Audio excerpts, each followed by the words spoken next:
આ તમારી દુકાનનો રોજનો ગલ્લો કેટલો?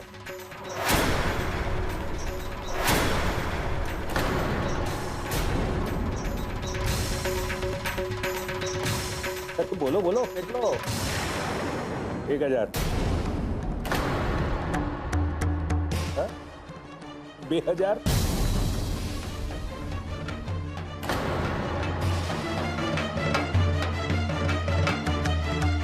અંકલ, વાત પૈસાની નથી. અહીંયા વાત એ છે કે વર્ષોથી અમારી શાખ ચાલતી આવી છે અને દુકાનને સાદું તાળું લાગે ને સરકારી સીલ લાગે, ફરક તો પડે ને. હા, ધેટ મીન્સ વાત અહીંયા ગુડવિલ ની છે, નહીં?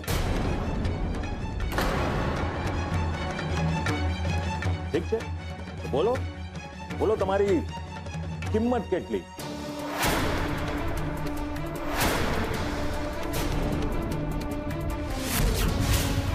આઈ મીન તમારા ગુડવિલ ની કિંમત કેટલી? પપ્પા, શું બોલો છો તમે? બિઝનેસ ની ભાષા બોલું છું ભાઈ, તને નહીં સમજાય? તું બિઝનેસ નથી કરતો ને? સેજલ ને પૂછ, સીએ છે ને. કંપનીની બેલેન્સ શીટ જ્યારે તૈયાર થતી હોય ને તેમાં આ ગુડવિલ શબ્દ આવતો હોય છે અને એમાં એની કિંમત પણ આંકવામાં આવતી હોય છે. તો બોલો મોહનભાઈ, શું કિંમત છે તમારી?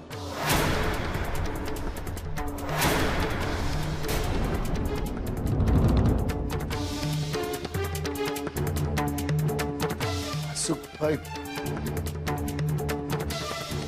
કેમ વર્ગીય માણસોની કિંમત ના હોય,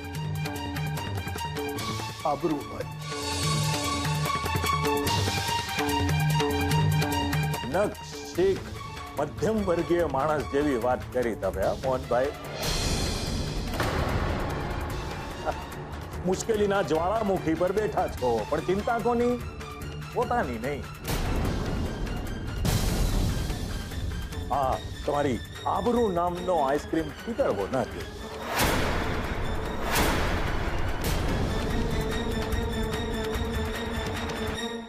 ચલો, રજા લઈએ, બહુ ટાઈમ થઈ ગયો. અરે નાના, હોતું હશે કઈ? માસુક સંધિનો નિયમ છે કે નુકસાનીની ભરપાઈ કર્યા વગર વાત અધૂરી મૂકવાની નહીં. તમને એમને એમ તો નહીં જ જવા દો. પદ્મા, એક કામ કર, મારા કબાટના ડ્રોવરમાં 1 લાખ રૂપિયા પડ્યા છે કેશ. એમાંથી 60,000 રૂપિયા લઈ આવો.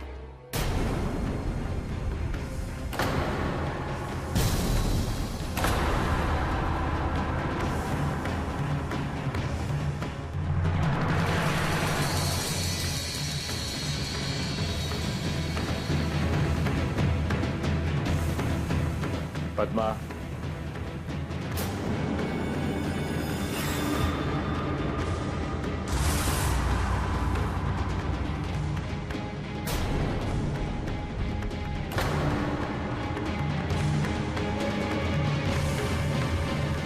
જા.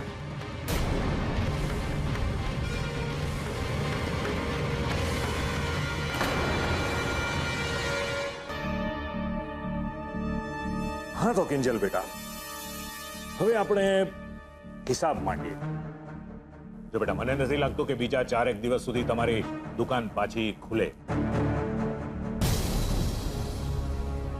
આપણે 1 દિવસના તમારા ગલ્લાના 2000 ગણીએ તો 5 દિવસના 2000 ને લેખે થશે 10,000, બરાબર? રહી વાત તમારી આબરૂની,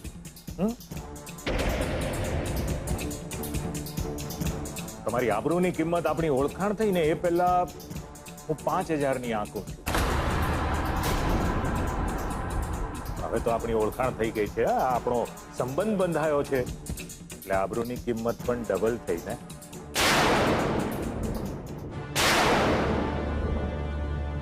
તો 5 ના થશે 10,000, એટલે 5 દિવસના 10,000 લેકે 50,000. 2,000 ગલ્લા, 50,000 આબરૂના, એટલે કુલ મળીને થશે 60,000 રૂપિયા. હું હિસાબમાં બહુ જ પાક્કો છું અને ચોખ્ખો પણ.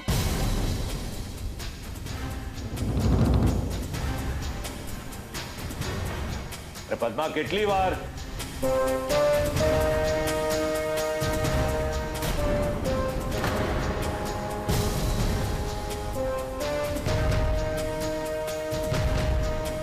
મને નહીં, મોહનભાઈને આપ.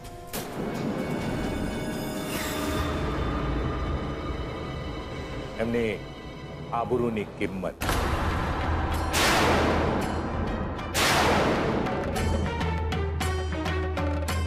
આપ મોહનભાઈ. અને બીજી એક વાત, દુકાન વધારે દિવસ બંધ રહે તો જરા પણ ચિંતા નહીં કરતા. દિવસના 12,000 લેકે હું રૂપેશ સાથે રકમ મોકલાવતો રહીશ.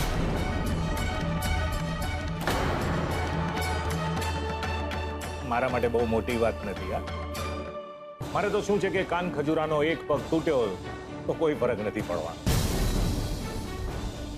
શું છો કે તમે મારા ઘરે આવો અને હું જો તમને ના પાડું, મારા ઘરનો ઉમરો ઓળંગવામાં તમારા પગ ભારે થઈ જાય નહીં?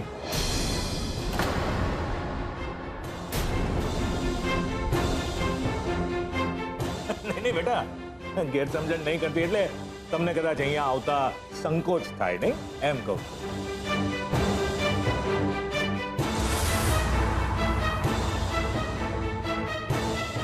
મોહનભાઈ, 60,000 ઓછા પડ્યા તમને.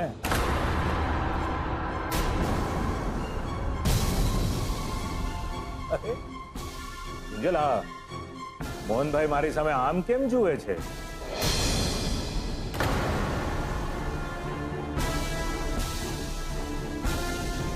કારણ કે અંકલ, આ હિસાબમાં ગડબડ છે. શું છે કે એક મધ્યમ વર્ગીય માણસ માટે એની આબરૂ અને મંદિર પર ફરકતી ધજા બેઉ સરખા. એમાં ભાવ જોવાના, ભાવ કરવાના બેસે. એટલે આમાં જે અમારી મહેનતના અને હકના પૈસા છે એ જ અમને ખપે. અને એ છે 14,000. એક દિવસના બકરા લેખે 2,000 એટલે થયા 10,000. અને બાકીના રેડ પડતી વખતે અમારા ગલ્લામાં પડેલા 4,000.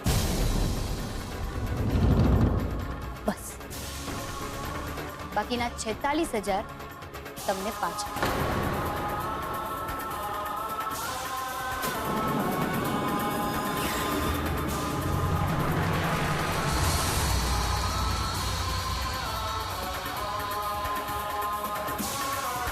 બેટા, તું ચિંતા નહીં કર, રાખ. ના આંટી, અમે તો મધ્યમ વર્ગીય અને જન્મ્યા ત્યારથી અમારી ગળથૂથીમાં એક વાત બરાબરની ગળી કાઢી. જેટલી ચાદર હોય ને એટલા જ પગ ફેલાવે. ખોટી ધામધૂમ અમે કરતા નથી અને કોઈ પાસે કરાવતા નથી. અને શું છે, પૈસા તો આજે છે ને કાલે ના પણ હોય તો તકલીફ પડે. બરાબર અંકલ? અને આજકાલ તો તમને પણ રોકડાની ખેંચ હશે ને? દુકાન ખાલી અમારી જ થોડી ગઈ છે. તમને કામ આવશે, રાખી દો. કાન ખજૂરાના 3-4 પગ. ના ના બેટા, રેવા દે. ના આંટી, શું છે, પેલા આપણે વીસી વાળાને 3 લાખ આપવાના છે ને મળીને. એટલે હવે બચ્યા 2,54,000. બરાબર અંકલ? હું પણ હિસાબમાં પાક્કી અને ચોખ્ખી છું, તમારી જેમ જ.